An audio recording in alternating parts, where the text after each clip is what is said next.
E aí galera, beleza? Aqui quem fala é o Desnecessauro. E galera, hoje eu venho trazendo aqui pra vocês um servidor de Skywars, que eu acho que vários de vocês já devem conhecer, que é o servidor da Lifebot.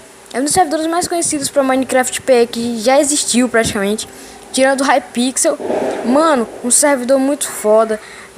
Vou estar deixando aí o link do APK modificado que eu tô usando, que eu vi no canal do Tavinho, vou deixar aí na descrição também. Vou deixar umas redes sociais minhas aí.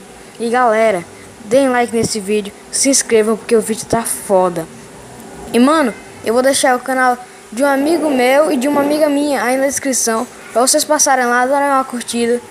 Eu recomendo, não são tão bons assim, mas dá pro gasto, né? Aquele negócio.